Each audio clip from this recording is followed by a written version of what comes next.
오늘 김여정과 김영철이 오후 12시를 기점으로 모든 남북 연락 채널을 폐쇄하겠다고 발표했습니다. 그리고 지금이 오후 2시니까 실제로 모든 남북 연락 채널이 폐쇄가 됐습니다. 자, 그러니까 이거는 뭐냐면요. 지난 6월 4일 김여정이가 담화를 발표했잖아요. 그때 김여정이가 남한이 대북 전단 날리는 거 불쾌하다. 그리고 문재인같이 저렇게 모르는 척하는 놈이 더 꼴보기 싫다. 뭐 이런 얘기를 했고요. 그래서 그 대북 전단 날리는 거 그거 꼬투리 잡아가지고 뭐라고 얘기했냐면은 김여정이가 금강산 관광 그리고 개성공단 폐쇄하겠다. 그리고 나아가 9.19 군사 합의도 폐기시키겠다고 말했습니다. 그러니까 이건 뭐냐면은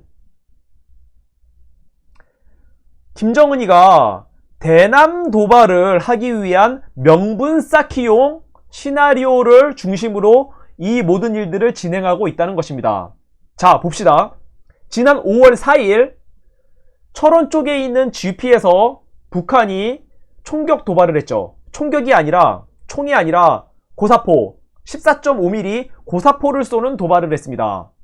그리고 5월 24일 김정은이가 22일 만에 등장해서 당중앙군사위를 개최했습니다. 이때 김정은이가 두 가지를 얘기했죠. 하나는 전략무기의 고도의 격동 상태를 유지한다. 그리고 포병의 타격 능력을 높인다. 이런 두 가지를 얘기했습니다. 뭐 고도의 격동 상태 이런 말이 나왔던 거 기억나시죠? 그리고 6월 4일 앞서 말씀드린 대로 김여정이가 담화문을 발표해서 대북 전단 날리는 거 불쾌하다. 뭐 이런 얘기를 했고요. 다음날 6월 5일엔 통전부에서 담화문을 발표해서 남북 관계를 단절시키겠다. 이렇게 협박을 했고요. 그리고 오늘 김여정과 김영철이 공동 담화문을 발표해서 모든 남북 통신 채널을 폐쇄하겠다고 이야기를 했습니다.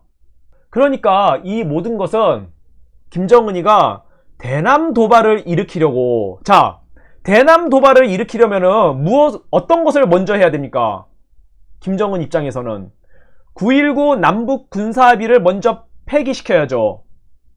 그래서 9.19 남북 군사합의를 폐기시키고 궁극적으로는 대남 도발을 일으키려는 그 시나리오를 미리 짜놓고 지난 5월 3일서부터 지금까지 그 시나리오대로 일을 진행시켜 왔던 것입니다. 자, 김정은이 이번 코로나 사태로 인해서 지금 거의 한계에 왔습니다. 북중 국경선이 폐쇄됐기 때문에 이번에 중국으로부터 올해에는 비료를 하나도 못 들여왔어요. 비료를 못 들여왔기 때문에 이번에 파종할 때 비료를 못 뿌렸잖아요. 그러면 내년에는, 올해도 지금 식량이 부족한데 내년에는 정말 대기근 사태가 내년에 터질 거라 이 말입니다. 근데 내년까지 갈 것도 없이 올해도 굉장히 심각해요.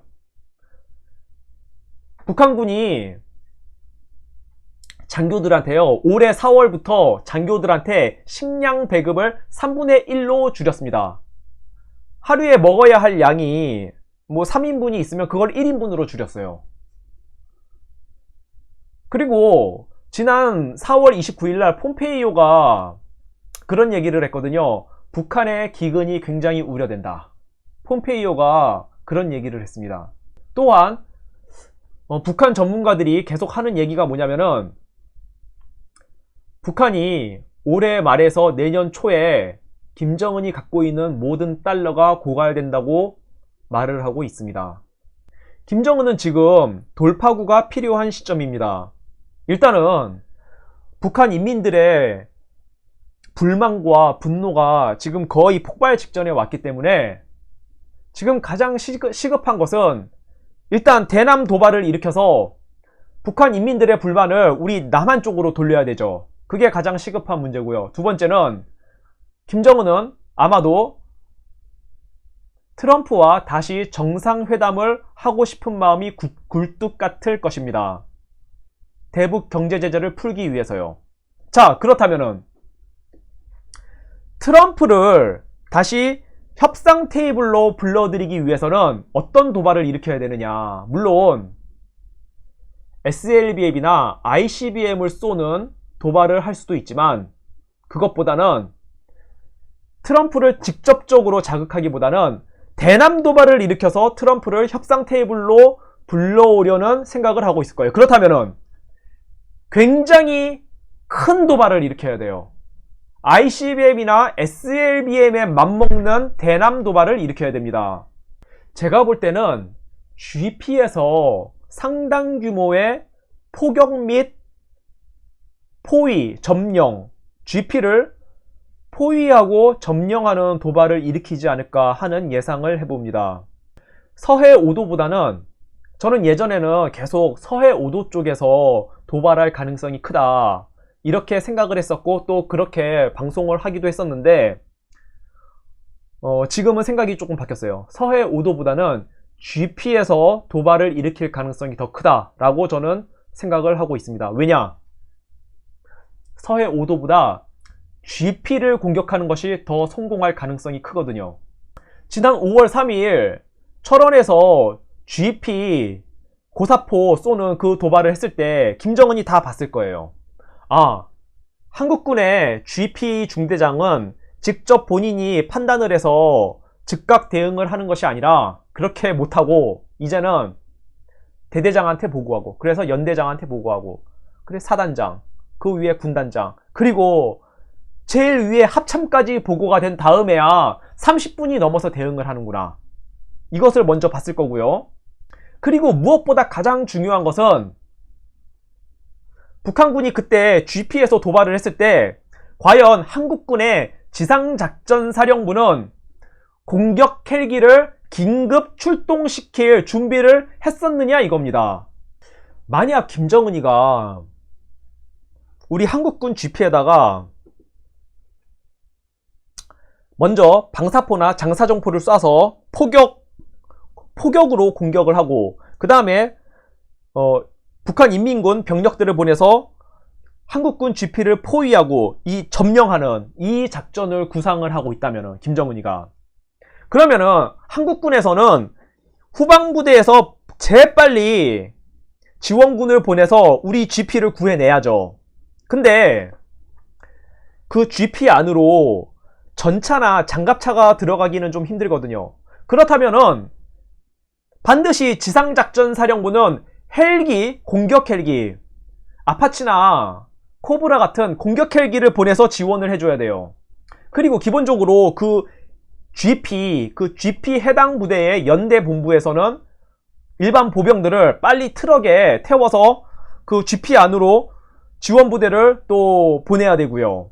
그런데 과연 지난 5월 3일날 북한군이 우리 한국군 GP를 향해서 고사포 도발을 했을 때 그때 우리 한국군 지상작전사령부는 공격 헬기를 출동시킬 준비를 했었느냐 이겁니다.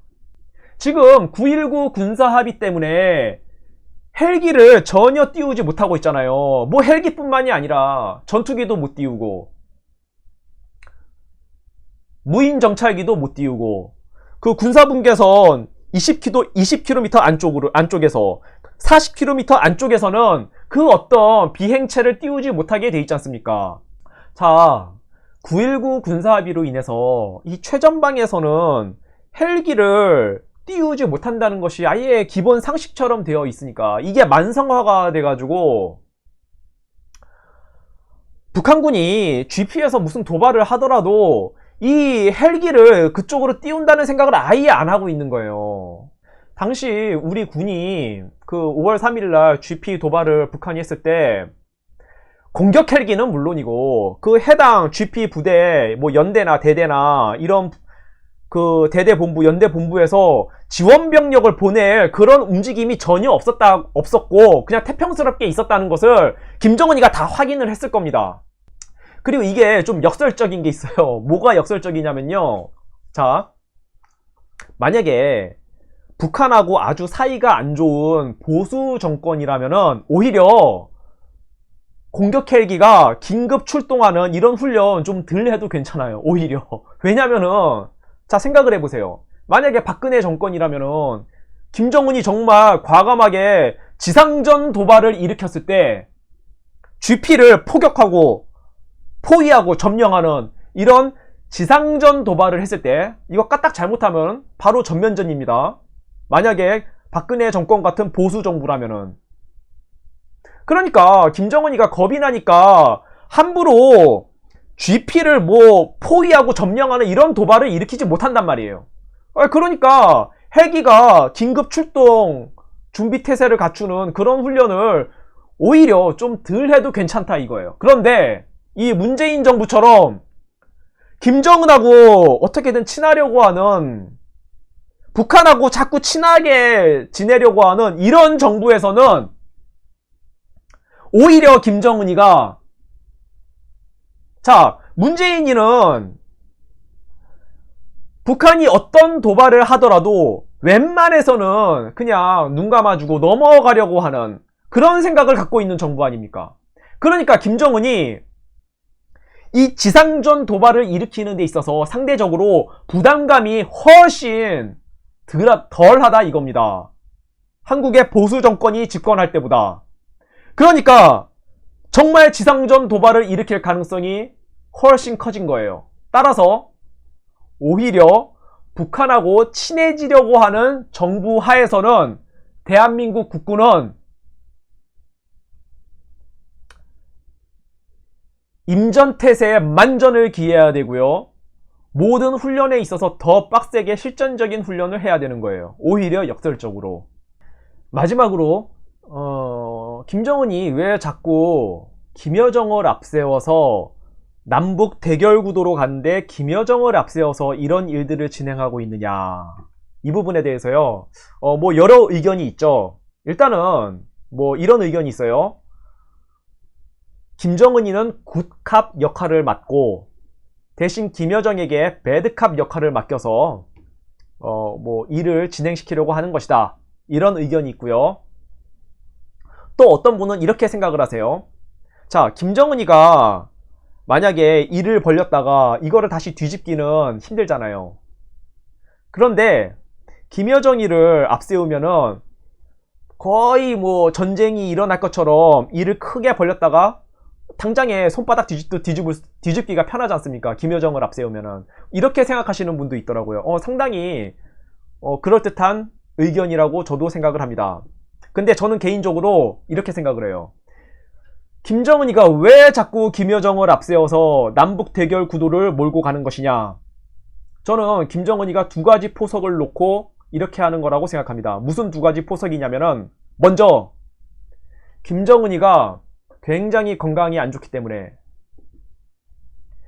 요 이틀 전에 김정은이가 또 무슨 뭐 노동당 무슨 회의를 했는데, 정치부 회의인가? 뭐 그걸 했는데, 그때 나왔을 때도 얼굴이 굉장히 시뻘건 게 상태가 굉장히 안 좋아 보였어요. 김정은이가. 지금 김정은이가 굉장히 건강이 안 좋은 게 맞아요. 그러니까 김정은이 자기 여동생 김여정한테 권력을 이양시키려는 작업의 일환으로 김여정을 계속 앞세우고 있는 것이다. 이게 첫 번째 목표고요. 두 번째 이유는 뭐냐면은, 자, 김여정을 앞세우면은 실제 군사적 도발을 일으킬 것이냐, 지상전 도발 같은 거 김정은이라면 일으킬 가능성이 좀 있어 보이죠. 근데 김여정은 여잔데 진짜 김여정이가 군사적 도발을 일으킬 것이냐, 이렇게 생각하기가 좀 힘들잖아요. 그러니까 김정은이가 우리 대한민국 국군을 기만시키기 위해서 김여정을 앞세우는 그런 목적도 있다고 저는 생각을 합니다. 최전방에서 고생하시는 우리 국군 장병 여러분들께서 김정은의 도발이 정말 임박했다, 그것도 굉장히 심각한 수준의 도발이 임박했다, 이것을 부디 마음에 꼭 염두에 두시고요. 그리고 그런 말 있잖아요. Fight tonight. 오늘 밤에도 나가 싸울 준비가 되어 있다. 상시 임전 태세를 유지하시기를 부탁을 드립니다. 감사합니다. 방송 마치겠습니다.